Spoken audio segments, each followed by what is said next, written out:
हमारी फैमिली भी काफी हैरान है। बिल्कुल बिल्कुल। यहाँ क्या कर रही हो तुम? मैं तुम्हें थोड़ी देर में कॉल करती हूँ। बताओ मुझे, तुम्हारी हिम्मत कैसे हुई मेरी बेटी के रूम में आने की?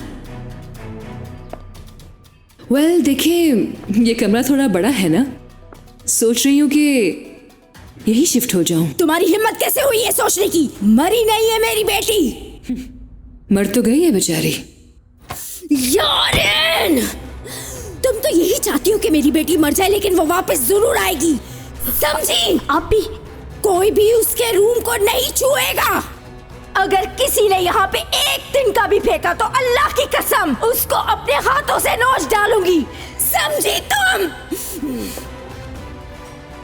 कोई भी इस रूम में नहीं आएगा, कोई भी ये दरवाजा नहीं खोलेगा। इस रूम को सिर्फ और सिर्फ रेहान खोलेगी, सुन लिया सबने? आप ही, जो हुक्म आपका। बिल्कुल नहीं खुलेगा।